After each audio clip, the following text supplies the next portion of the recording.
ಸಿದ್ದೇಶ್ವರ ಸ್ವಾಮಿಗಳು ತಮ್ಮ ಪಕ್ಕದಲ್ಲಿ ಕುಂದಿರಿಸಿಕೊಂಡು ಅವರಿಗೆ ಸುಗುರೇಶ್ವರ ಸ್ವಾಮಿಗಳಿಗೆ ಎಲ್ಲಾ ಪ್ರಸಾದ ವ್ಯವಸ್ಥೆ ಎಲ್ಲವನ್ನ ಮಾಡಿ ಕೊನೆಗೆ ಫಕೀರ್ ಸ್ವಾಮಿಗಳು ಹೇಳಿದ್ರು, ಇಲ್ಲ ನಾನು ನಿಮ್ಮ ಹೊಟ್ಟೆಯೊಳಗೆ ಹುಟ್ಟಿ ಬರ್ತೀನಿ,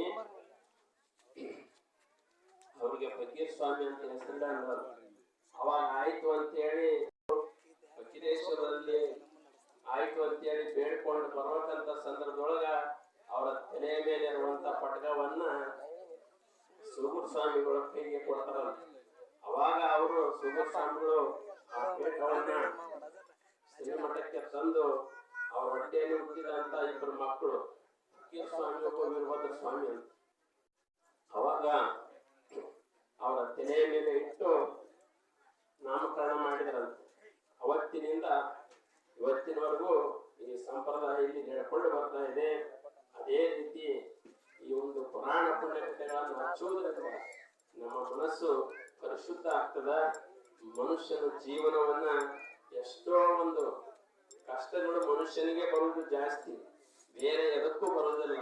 ಅಂತ ಒಂದು ಇಂಥ ಬಾನಾಪುರ ಗ್ರಾಮದಲ್ಲಿ ಶಿರಟ್ಟಿ ಫಕೀರೇಶ್ವರರ ಒಂದು ಪುರಾಣವನ್ನು ಹಚ್ಕೊಂಡು ಬಂದಿದ್ದೀರಲ್ಲ, ಇದು ಬಹಳ ಸಂತೋಷದ ವಿಷಯ ಅನ್ನುವಂತ ಮಾತನ್ನು ಹೇಳಬೇಕಾಗ್ತದೆ.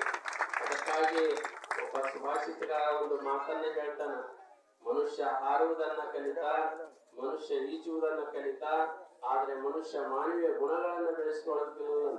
ಅದರಂತೆ ಯಾರು ನಾವು ಭಕ್ತಿಯಿಂದ ಆ ಭಗವಂತನಲ್ಲಿ ನಾವು ಸ್ಮರಣೆ ಮಾಡಿಕೊಂಡು ನಡೆದಿವಿ ಅಂತಂದ್ರ ನಮಗೆ ಆ ಭಗವಂತ ಎಂದೂ ಕೈ ಬಿಡುವುದಿಲ್ಲ. ಅದು ಹೇಗೆ ಇರ್ತದ ಅಂತಂದ್ರ ಒಂದ್ ಸಣ್ಣದೊಂದು ದೃಷ್ಟಾಂತ ಹೇಳ್ತೀವಿ ನೋಡ್ರಿ.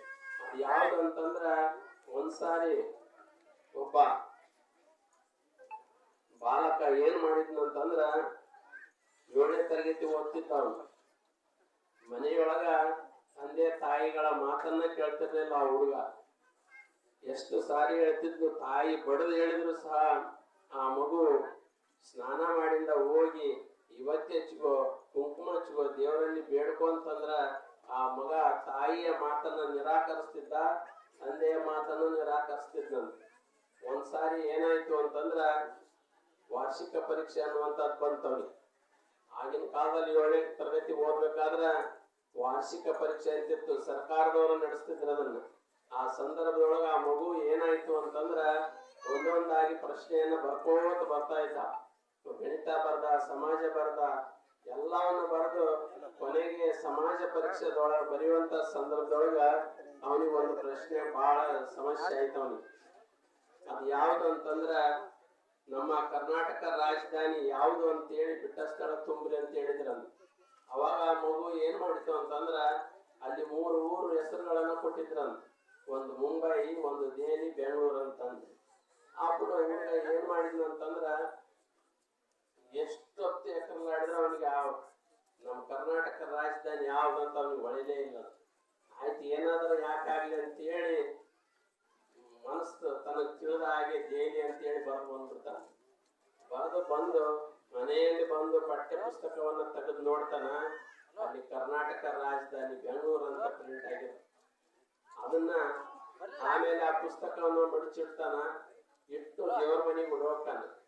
ಅವ್ರ ಮನೆಯಲ್ಲಿರುವಂತ ಶಿವನ ಫೋಟೋ, ಆ ಎಲ್ಲಾ ಜಗಲಿ ಮೇಲೆ ಇರುವಂತ ಎಲ್ಲಾ ಫೋಟೋಗಳ ಮುಂದೆ ನಿಂತ್ಕೊಂಡು, ಏನಪ್ಪ ದೇವ್ರೆ, ನನಗೊಂದು ಮಾರ್ಕ್ಸ್ ಬರ್ಬೇಕಾಗೈತೆ, ಅದ್ರ ಪೂರ್ತಿಯಾಗಿ ನನ್ನ ಕರ್ನಾಟಕ ರಾಜಧಾನಿಯನ್ನ ದೆಹಲಿಯನ್ನಾಗಿ ಮಾಡಪ್ಪ ಅಂತೇಳಿ ಕೈ ಮುಗಿದು ಬೇಡ್ಕೊಳ್ತಿರ್ತಾನ. ತಾಯಿ ಅಡಿಗೆ ಮನೆಯಿಂದ ನೋಡ್ತಿರ್ತಾಳೆ, ಇವನು ಹೋಗೋದು ಬರೋದಲ್ಲ. ಆಕಿ ಹೋಗಿ ನಿಂತು ಇದನ್ನ ಕೇಳಿಸಿಕೊಂಡಿಲ್ಲ, ಮತ್ತೆ ಒಂದು ಹೇಟ್ ಹೊಡಿತಾಳ ತಾಯಿ. ಏನಪ್ಪ ನೀನು ಮೊದ್ಲಿದ್ದ ಹೇಳಿದ್ರೆ ನೀನು ಭಗವಂತನ ಬಗ್ಗೆ ಧ್ಯಾನನೇ ಮಾಡ್ಲಿಲ್ಲ, ನೀನು ಗುರುವಿನ ಬಗ್ಗೆ ನಿನಗೆ ಶ್ರದ್ಧೆನೇ ಇಲ್ಲ, ನೀ ಮಾಡಿದ ಏನು, ನೀ ಮಾಡಿದ್ದೆಲ್ಲ ವ್ಯರ್ಥ ಆಯ್ತು.